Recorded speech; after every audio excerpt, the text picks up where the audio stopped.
So you've worked with Tyler Perry before, so what's it like working again in his first comedic R-rated film?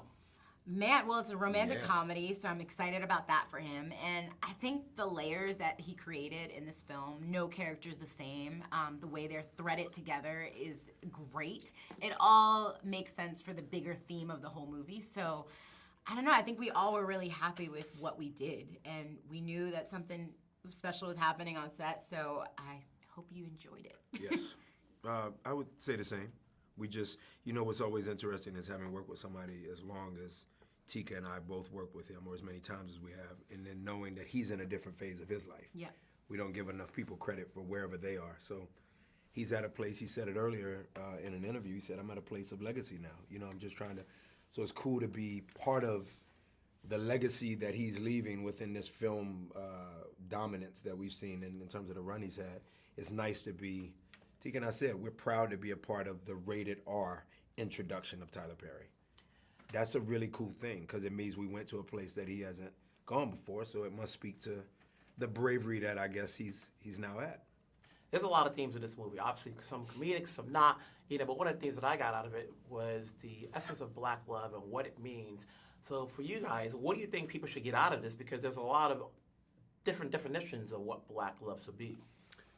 I've always been a believer that you can love any color if you really love yourself. So self-love first and foremost, and I think that's the thing that Tiffany is most bringing, ironically, because she seems to be the nut in the movie on paper, but she's bringing that to her sister, in that, played by Tika, Danica, that being the concept of you got to figure you out to not be this thing. What is this thing? And then obviously Whoopi's character starts to reveal some things as to why the sisters aren't as functioning as maybe you think they are at the start of the film when Tika's character's dancing and she's larger than life. And so self-love leads to, which is Black, because we're Black, so we love ourselves. So that can lead to whatever love is for yourself, but I think self-love for me is the biggest thing that you take from this. You're being catfished because you ain't figured out who you, as a person are. You haven't worked on yourself enough. Or also just like taking off a mask, really, in various forms.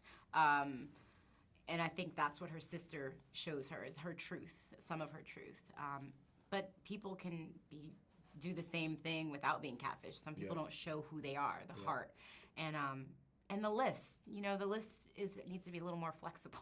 Absolutely. At times, I think. But they definitely to get to that level. They definitely are trying to figure out how to be themselves, each other's best. You know what I mean? Yeah. Because they're Black people struggling. She's in an incredible position. She's, as we see in the movie, got potential to be in an even more special position at the exact position that she's at. She can graduate it, and he's just trying to get back on his feet. He owns but it's all the same thing in America, which is you're still brown trying to own a coffee shop.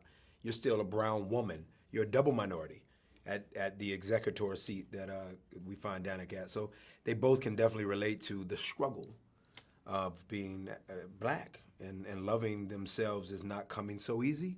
I think we see that Frank loves himself a little bit more, but Danica ultimately proves that, she too loves herself enough to be vulnerable for this man in ways she ain't done it prior for any other man. So it's beautiful. It's definitely a romantic comedy turned over on its head. We haven't seen anything like it. All right. Thanks.